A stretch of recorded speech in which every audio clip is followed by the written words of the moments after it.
You have greatness within you. You are powerful. You are limitless. You are strong. You are courageous. You are love. Welcome to the Reconnect to Your Greatness podcast. Enjoy. Hello, ladies and gentlemen, and thank you so much for joining me for another episode of Reconnect to Your Greatness. Ladies and gentlemen, I'm super excited about the individual that I have here with me today. His name is Blake Suzelis. Blake is he is a mentor to me. He has helped me so very much and been instrumental to my personal and professional growth as a clinical mental health counselor. Blake has an incredible life story, and I'm super excited for all the listeners and the viewers to hear it and to connect with this incredible soul. So, Blake, thank you so much for joining me, man. Oh, Ryan, I'm so happy to be here. Like I said, I'm one of your fans too. So it's just like I want what's best for you. And if there's any way I can help you to step into that, I am here for you. Yeah, I appreciate that. And you have so much already, and you continue to. But enough about me. Let's kick it over to you. Share with the listeners and the viewers a little bit about Blake. Oh man. Well, I would say we'll just kind of talk about the current status of things. So right now, I'm living in North Carolina, in private practice, mental health therapist, totally virtual. But at the same time, I've also created something called Live Lucky Therapy. And so there's a couple different versions of that, but at the same time, like we don't have to go into that, but that's just on the surface, that's kind of where I'm at.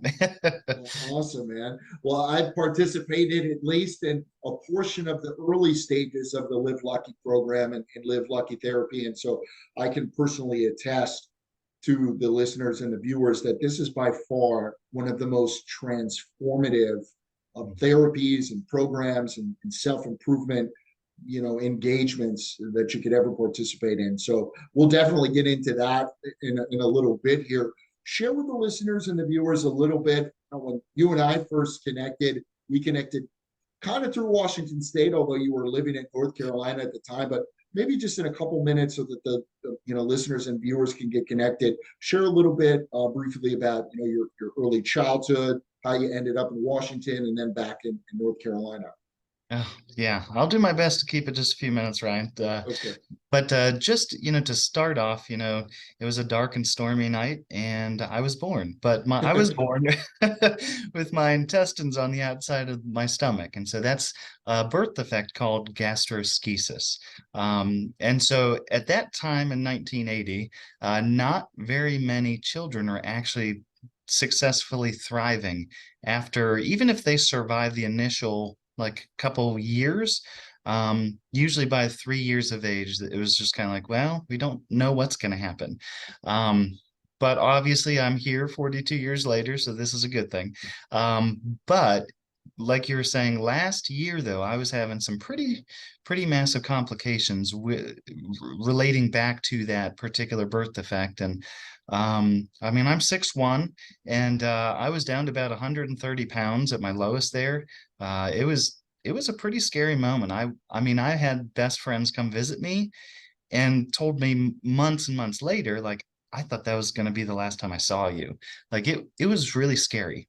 And so last August 17th, actually on my 41st birthday, I go in and it was my birthday present because they cut me open and kind of reworked my intestines and yeah, things are working really well. But at the same time, there was also this other side thing going on where on the way to the hospital, I got a call from my PCP and she's like, so I've got some bad news. And I was like, I'm on the way to the hospital for surgery. Like, what could be worse news, right? And she's like, well, I'm gonna have to diagnose you with leukemia. And I was like, yeah, that's pretty bad news. But it was at that moment, it was just kind of like, I can't even focus or think about that. I just got to focus on getting through the surgery, healing from that. And the truth is, I thought I was going in for something called an ostomy bag, which is basically like a laparoscopic surgery where they make just a couple cuts, go in, snip, snip, cut, cut, and I'm done in about an hour, hour and a half. Well, the surgeon thought that I had what's called a megacolon. And once he kind of looked in my stomach, and he actually could see inside, he's like, that's not your colon. He's like, you actually have a blockage. Your intestines are twisted. They're malrotated. And so he literally cut me open. Then I have 27 stitches to prove it too. My whole stomach was open, and he actually showed me afterwards. He took a picture with his phone, had me filleted open, literally on his cutting board there, and took all of my intestines out. He said it was kind of like in the spring when you got your really kind of like icy hose and you're trying to kind of get the kinks out of it. He's like, that's what your intestines were like. So he literally reworked all the intestines, put them back in. But anyway, that's where I'm at on the presently. Everything is going really well there. Leukemia wise, and I'm just saying I was diagnosed with leukemia. I'm not saying that's who I am. But at the same time, like things are going really well with that. My numbers are stable. I'm not having any side effects or anything like that. So at this point, yeah, I'm just riding a good positive wave here. So we're gonna take it. Wow, that is just absolutely incredible, Blake. And certainly there's a lot to dive into there. I'm still kind of grasping and trying to process this, the way that you were born. Mm. Um, certainly you don't have any conscious memory of that at the time, but as you were growing up, did you realize like, hey, there's something different about me, or my body functions different, or any, what was that like health wise, and Mm. the impacts on your mental and emotional state growing up? Yeah, no, great question. I mean, one thing that from my earliest experience, I always believed I had a purpose. So from that mental, emotional kind of like, I always felt because I did survive and so many didn't, I must have been saved for a reason. And so that was something that really drove me on the mental, emotional end. Physically, the prior to last year's surgery, I had two surgeries when I was 6 years old. And so obviously I didn't have it completely easy, in terms of, I would say between 6 and about 30, things were going actually relatively well. Other than not having a belly button, most people wouldn't really know. I mean, I just had, again, a huge scar down the whole front of my stomach. Never had a belly button because, there was nothing to tie. But at the same time, yeah, it really did impact, even in some small ways, body image. Because it's like, you're right, I'm not like the other kids. I don't look like them, And of course, anytime I took my shirt off to go swim or anything, what's wrong with your stomach? Those kind of questions. Kids are curious, right? Like, and, but in terms of actual physical development, after the age of 6, those last two surgeries, things were going actually pretty well. Um, so I don't know if that answers your question, but it was a little struggle there for a minute, but things kind of leveled out. And then about 30 is when I started experiencing some other symptoms. And then it kind of slowly went downhill and kind of accelerated at the end there. Okay. Yeah, this kind of ebb and flow of your physical health, and maybe some of the impacts that it had on your mental and emotional health. I'm getting the sense that there's really quite a roller coaster for you from birth to 6, and then kind of maybe a little bit of comments from some other kids, but for the most part, it seems like you were able to kind of handle that kind of all the way up until the age of 30. Am I getting that? Yeah, you're right on, Ryan. Yeah. So of course, this show is about reconnect to your greatness, right? Helping people to reconnect to that inner purpose and their inner power. Can you remember some thoughts or some different, maybe one impactful moment from childhood where you said, hey, this is a difficult situation. Maybe, hey, I see somebody getting picked on, or whatever the case may be, but I know I'm here for a purpose, and I'm going to sow some seeds of belief and love and joy into other people. Is there one moment that sticks out in your mind? Oh, that's such a good question. um, I'm just gonna say the first thing that comes up, honestly, is I remember being at the hospital. I was there for an entire month when I was in first grade, experiencing these two surgeries. And I remember leaving knowing that inner knowing I'm going to be a pediatric surgeon so I can save other kids who are experiencing similar things like me. There was nothing getting in my way, and so all the way through, like high school, I was in what was called what was it called? The pre-medical academy for something or other, and so it was like, even all the way through high school, I was engaging with the local medical school and we had to go there every month and learning new things. And I was planning to go to medical school there. And then at the end of my senior year, I got cold feet and I went to one of the public colleges. And I was like, I don't know, this is a big jump, you know, Yeah. uh, which is so weird because it's like I was so driven for so long. This is exactly who I want to be. Um, and then in my freshman year of college, I continued with, biology and chemistry. And by the end of the year, I was like, I've been kind of telling myself a lie. And Mm. talk about like an identity crisis. I thought I knew who I was, and it was just like, but this is not this is not the path for me. And it wasn't that wasn't I knew I was going to be a helper. I just didn't know in what way. But the idea of being a pediatric surgeon just terrified me. No other way to Mm. say. And I think in some ways, I'm being vulnerable here and saying it was about the money. I wanted to, growing up kind of on the meager side of things financially, just one of five kids and on a farm, in the middle of nowhere. That was definitely tempting. And it's just like I knew I could help people, I could make a lot of money, it'd be a great life. But there was something in my heart, my freshman year of college, was like, no, this is not your path. And so I could keep going, but there's a lot to Uh, go on there. But so what I hear you saying is, I knew that being a pediatric surgeon was not my path, but I was meant to be on a path to help. absolutely. Yeah, that internal purpose, and that never changed. I just had one single shoelace of a path in front of me that I thought that was the only right path. And when I was like, I can't walk that path, or I don't feel like that's the path for me, then I'm trying to figure out, well, what is? And so, but I knew there was a purpose. And so, ended up finishing up my bachelor's in public speaking and interpersonal communication.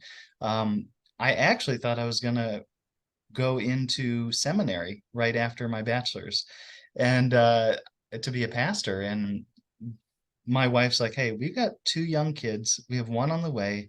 Uh, until all the kids are out of diapers, I need your help here at home, And I was like, of course, yes, okay. So if we kind of fast forward to when I was 30, that's when I actually went to therapy, and my therapist was like, have you ever thought about being a therapist? And I was just like, the light bulb came on, and it was just Oh, kind of dude. like, yeah, I know you're seeing that because you experience the exact same thing, right? You know, Wow. but she's like, Blake, you would make an amazing therapist. And I was like, so 2 weeks later, I was enrolled in my master's program for professional counseling. Oh, True Blake, come story. on, man. Come on. How did you and I never share that story during all of our time as you being my supervisor, man? I don't even know, honestly. When you were sharing your story with me, just when I was interviewing you, I was like, oh my gosh, I didn't even realize how closely aligned our paths have been in so many ways. Wow. I want to zoom back just for 1 second and then we'll go forward. Um, what message do you have to share to people that feel in their heart they have a calling, but maybe they're not so quite sure how that's going to look as far as the execution of that? Maybe there is finances involved, right? Maybe there are family obligations involved, right? And I think sometimes, Blake, like maybe people kind of give up on their dreams or put their dreams aside and they stay aside for so long, or they get frustrated. Well, I've got this calling in my heart, but I don't know how to execute it. And now I'm going to get discouraged, right? What message would you like to share to the listeners and the viewers in that regard? Mm. Wow. Yeah, that's I think the biggest thing for me, and I mean, this is a huge part of even Live Lucky therapy, everything starts with hope, and if you have that hope and that vision that you're going to step into it one day. And you're right, Ryan, there are obstacles, things out of our control that might be in the way. Um, and you and I have talked about, life doesn't happen to us, it happens for us, right? Truth is, I would not have been ready to be a therapist before 30 years old. Like it would have been a really bad idea for me to go before then. I needed to learn some other things first. And no, but holding on to the hope that when the right time comes, keep your eyes open, because if you let your hope wane, the dream's going to wane too. And even when it presents itself, you're not going to see it. And that's why hope is so important, because it literally is the igniter for every dream, every change story. I mean, everything in life. If we don't have a hope that things can be different, we're not going to try. Right, right. Yeah. Hope for the future gives us power in the present. That's right. Okay. So incredible how parallel our stories are. So 2 weeks later, so around this time, you're early 30s. Actually, yeah, I was 30 years old when I went back from a master's. Okay, so you're 30 years old, you're in counseling, your counselor says, "Hey, Blake, you'd make a great counselor." I'm imagining something ignites inside of your heart and your soul. 2 weeks later, you're enrolled. But you also mentioned that around the age of 30, that's when some of these physical health ailments started to resurface. But take it from there. Yeah, no, I mean, so I also have to kind of give some context. So at that time in my life, I was running a health food store, our family health food store. We had an alternative clinic, and some other things going on there. I had 5 young kids. Like my wife had just given birth in September, and a month later, I was enrolling for school. And even though she said, oh wait, no, I take that back. It was a year and a month later. That's right. It was because she was born in 2009. This was 2010. So a year and a month later, I was enrolled in school. So I have 5 young kids. So 1, 3, 5, 7, and 9. Literally, those are the ages. Wow. And not only am I running this business, I also have an organic farm, like 6-acre farm at home that we have chickens, we've got, I mean, like it was a lot, right? So much. And I didn't know how to manage my own stress.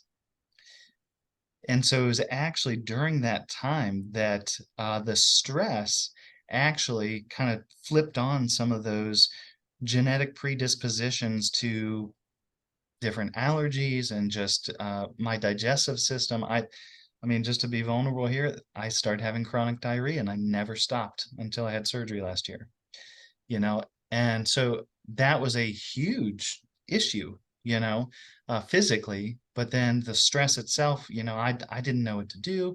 So finally, my supervisor, when I was going through my internship and practicum, he taught me about mindful thinking. And I know that's something you and I have talked about, and it has literally saved my life. I stopped having stomach aches, and my whole body, I could calm it down through the mindful thinking. And so that's why I say, like, everyone needs to hear about mindful thinking, but because it literally saved my life, you know?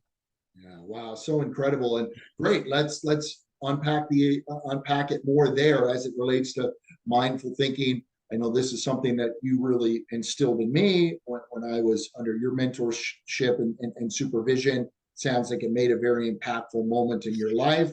Share with the listeners, if you would please, 1 or 2 tips or tricks, or maybe kind of the overarching premise of the mind body connection, because we're going to dive into it a little bit more. But I think it's incredible how all of this preparation and that you did, maybe thinking you were going to be a pediatric surgeon, where I'm sure you learned a lot about the body. Now here you are implementing it in as a clinical mental health counselor with the mind body connection. That's right. Share with the listeners in that regard, please. Oh, absolutely. Well, I mean, first of all, I had to understand, you know, about the brain, right? Because the emotional brain, when that is in control, the thinking brain goes offline. So, in order to even do mindful thinking, we've got to recognize our emotional body. We've got to keep that kind of calm down.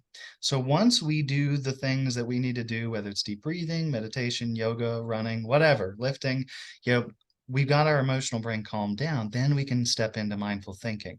And yeah, I mean, to really boil it down, it's you're answering one question throughout the whole day. One question, and that is, what do I have control over right now? Mm, I mean, if you really boil everything down to it, that's the question for mindful thinking. But in the tool that I shared with you, of course, we broke it down into, well, what do I have control over? What do I not have control over? And when I do focus on what I have no control over, what happens? Well, nothing changes. I am miserable and it's killing me, literally. Like that stress is killing my body, And so that's why it was such a powerful tool to me to bring me back to that moment. Because when I was at work, I'm focusing on the paper that I've got to write at home for school. When I'm doing my homework and trying to write the paper, I'm thinking, oh crap, I got to do payroll tomorrow and do taxes, and so it's just like I'm constantly, my mind was never here in the moment, focusing on what I had right in front of me. And so the mindful thinking, that was really powerful in that way, just allowing me to calm the emotional brain, get my thoughts in order so that I could actually be present, not only just for my work, but for my family, for the yeah. customers, for the people in my life that I love. And so, I don't know, that it was pretty impactful for me. Wow. Yeah. What can I control in this moment? Yeah. What can I control in this moment? That's a powerful question for the listeners and the viewers to think about. So, okay, so you've got this mindful thinking. It's helping you to stay focused. But at this point, what's going on with your body? Your body is in disrepair at this point, or there's some pretty serious health complications that have arisen. I'll walk the listeners and the viewers through maybe more of this health side of things for you. Yeah, sure. No, so at that point I was able, like I said, I stopped having the stomach aches every day. But the chronic diarrhea was almost like I had already flipped on the toggle switch for the genes. So I mean, so from my perspective, I'm just going to say it that way. And again, I'm finishing up my PhD in mind body medicine, so I do have a little bit of understanding here. But from my perspective, when we have created an environment of inflammation in our body because of the stressful experiences we have and we're not dealing with, and so we kind of internalize the stress you can kind of equate to inflammation in the body. And so what happened was, when I'd start having dietary issues, because if I ate gluten, which is something that can uh, increase inflammation as well, it's kind of like I already had a fire and the gluten was then gasoline on the fire, Right.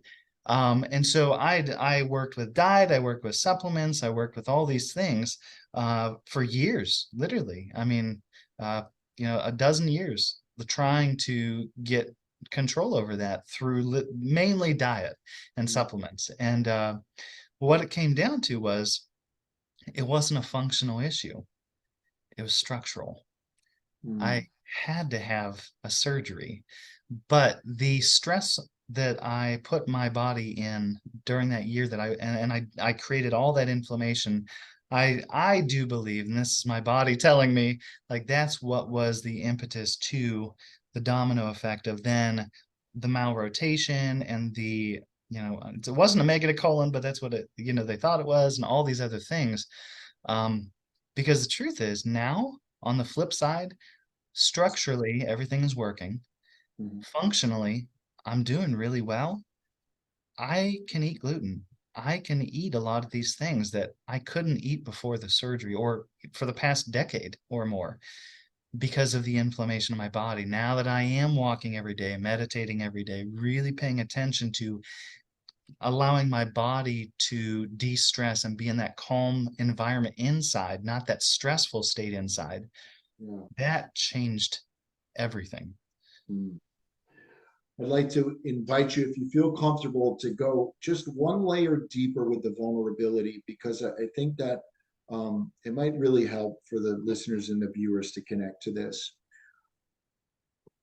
If you feel comfortable, maybe you could share a little bit about what some of that negative self-talk was saying to you, and how the mindfulness thinking helped to eliminate it, rewire it, shift it, so something of that nature. Because, you know, in the work that we do, it's a lot of, hey, this voice is telling me this. And I think it's that voice or that old programming, right? That is what's really running a lot of this stress, which can lead to inflammation.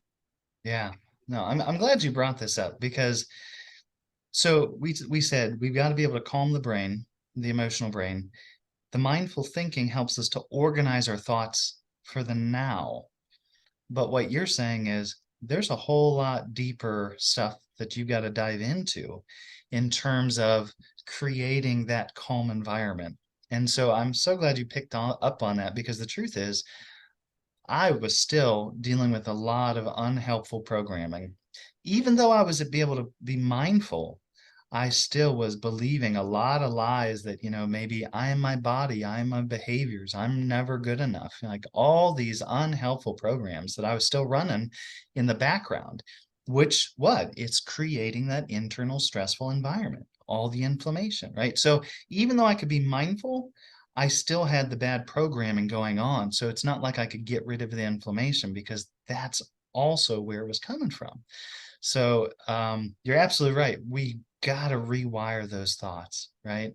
Um, I'm so grateful that at this point I can say I'm not a slave to those thoughts anymore. Yeah. I am not a slave to those thoughts. I live in freedom, which is it's everything, right? Mm. It's everything, Yeah, you know. yeah, incredible. So, man, we could probably have a whole episode just on sharing how to rewire those negative thoughts, right? So you rewire the negative thoughts. You've had the surgery. You got your body kind of functionally where it needs to be.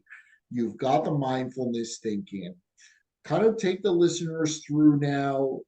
You've got your book that you published, right? Live Lucky, the program that you created. I'd imagine once you kind of worked your way through all of this trauma and all of this pain, you're like, okay, I want to teach everybody what it is I learned through this process. Let's take it from there.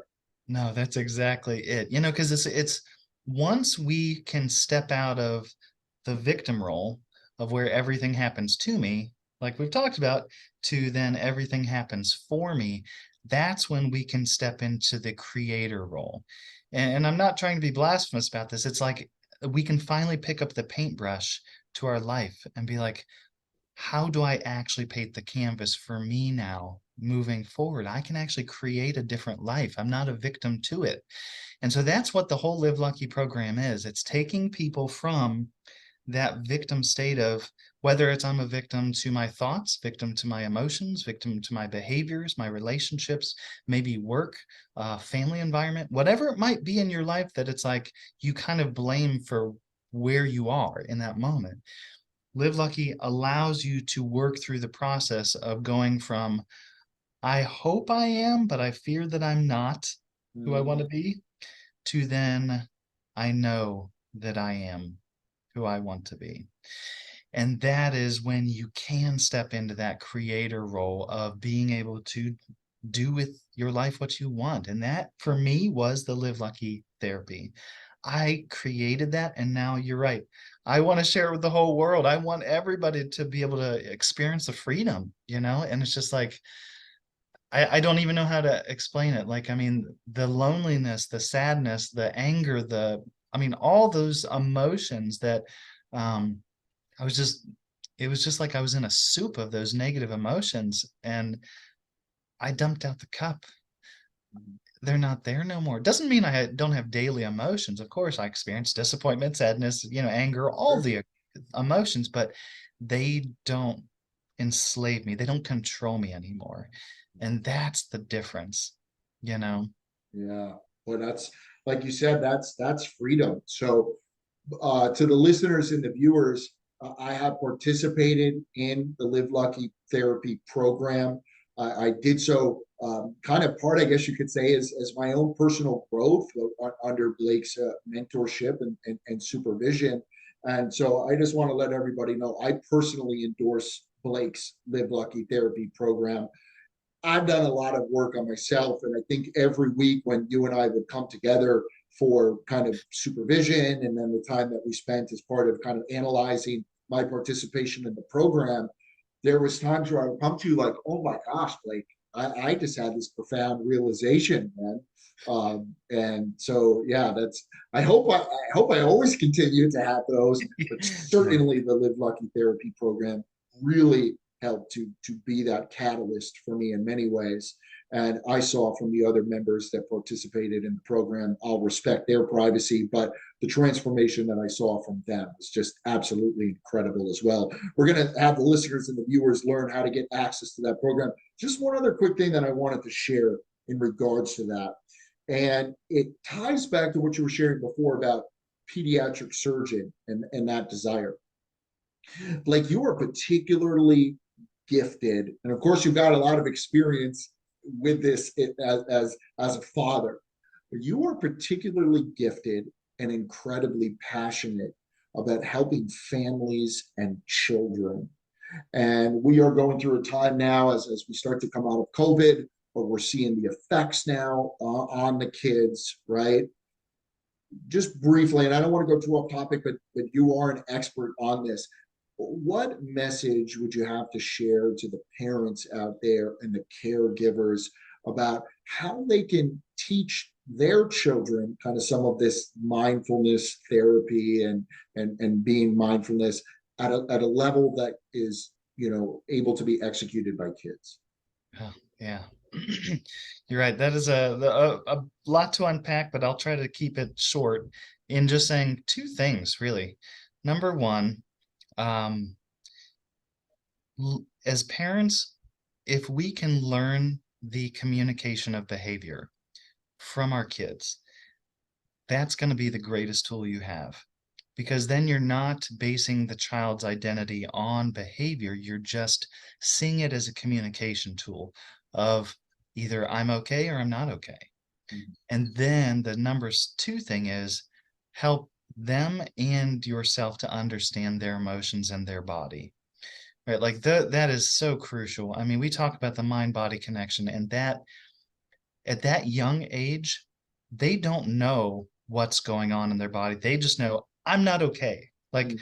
I am not okay. I don't know what to do about it, but I'm not okay. And so if they don't have a parent there to help them understand what they're experiencing in their body and in their emotions, but not only that, allowing them or giving them some ideas of, you know what, I've experienced this too. I know, hey, let's do these kind of things to help you get this emotion out of your body and move forward. I mean, those are going to be the two biggest things. I mean, and again, there's so much there, but at the same time, just at a, bird's eye level, those would be two big ones. Yeah, okay. Behavioral patterns is an effort to express emotions. Exactly. It's just a communication tool. Mm. I mean, I know I've shared this example with people, sometimes if a kid starts drawing a picture about killing all of the people in his school and, there are all these guns and this and that, everybody gets so scared that it's going to be the next serial killer, or, you know what I mean? Mhm. But when I see that picture, all I see is this child is terrified. He feels he needs to protect himself in that extreme fashion. He feels so unsafe. Mhm. That's what we want to understand about the communication. Mhm. So powerful, man. So powerful. Yeah, we're gonna have to. We could do a whole man. We could do a lot of different interviews just on some of these topics. But let's take it into the at this point, the listeners and the viewers are probably like, okay, I'm in. This makes a lot of sense. Maybe I've never heard it explained this way. How can the listeners and the viewers get access to you if they're interested in enrolling in the Live Lucky Therapy program? What does that look like? Yeah, thanks, Ryan. And it's really easy, guys. Just go to liveluckytherapy.com. So there's a couple different ways you can get started. And everyone will get started with what's just called Live Lucky Therapy. So you go, you join. For adults, it's $30 a month. For students, it's only $10 a month. And so for those masters, now this is the self-guided version. I should say it that way because, for example, the master students who's like, hey, I'm going through my practicum, but I don't feel like I have a lot of tools. This is a really inexpensive way to gain those tools. Now, if you're looking for more support, whether it's coaching or actual one-on-one individual counseling or something like that, that's on top of the $30 a month or the $10 a month, right? But you can just dive in today. You can go sign up right now, $30 a month or $10 a month for students. And if you do want to take it further, once you sign up, you will have the schedule available to you. You click on schedule an appointment, you go to the scheduling app and you pick a time and you book it. So it's really that easy. And the book and the workbook, just so you guys understand. So there's Live Lucky, well, it's called the Gift of Luck book, and there's a workbook to go along with it. And then there's a weekly video that walks you through the entire process of, like I said, going from that victimization all the way to your creatorship and being able to create your life. So did I explain it okay, Ryan? Perfect, man. Perfect. Yeah, I think the gift of luck workbook. The book is like Blake speaking directly to you. And yeah, it feels like you're having a conversation with Blake, and he's quite vulnerable in the book. And I very much respect and appreciate that. But the gift of luck workbook is like a step-by-step self-improvement guide. Really invite you to do a lot of inner work. So, for the listeners and the viewers where maybe money is tight, just getting access to the book and the workbook is going to help to facilitate a tremendous amount of change in your life. If you can work with Blake, I've worked with him in different capacities, all the better. But even just getting the workbook to me was so intense. It was so detailed. It was so strategic that if you really actively participate in it, it left me stumped sometimes in the sense of I wanted to explore, with my wife or with Blake. Hey, man, like a lot came up for me as it relates to this prompt, and I'd like to unpack it with you more. And I think that's where kind of some of the one-on-one work can happen. So, as we start to wrap up here, Blake, what would be the message that you would like to share with the listeners and the viewers out there as it relates to how they can reconnect to their greatness? Oh, man. I think it really comes down to the two most powerful words in our English language. I am. Those two words dictate literally everything you think, feel, and do. And if you don't recognize that and are not intentional about the I am statements, this would be your opportunity to step into that intentionality. Yeah. Love it, man. Love it. Well, I it's so hard, Blake, because as I'm speaking with you here now, I'm feeling all of these emotions of gratitude and excitement and really reflecting on the fact that a year ago today, I never would have imagined that we'd be having the conversation in the way that we are. And I remember you were like, listen, Ryan, there was, this maybe is more like August, September, but of 2021, where I remember you saying to me, like, Ryan, there may be some times, man, when we do our supervision, like I may be laying down on the couch because I'm in a lot of pain. And there were definitely some times where when I would show up to supervision, I could tell that, you were hurting, you were going through a difficult time, but you always showed up for me, man, and you always gave me your best. And I remember saying that I know God brought us together for a reason and for a purpose. And to think that part of that flower blooming would be in our conversation that we're having right now. And like, wow, man. It's so awesome, isn't it? So just thank you. And thank you, God, for bringing Blake and I together. And Yes. yeah, Blake, so much gratitude for you, man. Oh, Ryan, you know that it comes right back at you. I'm just so appreciative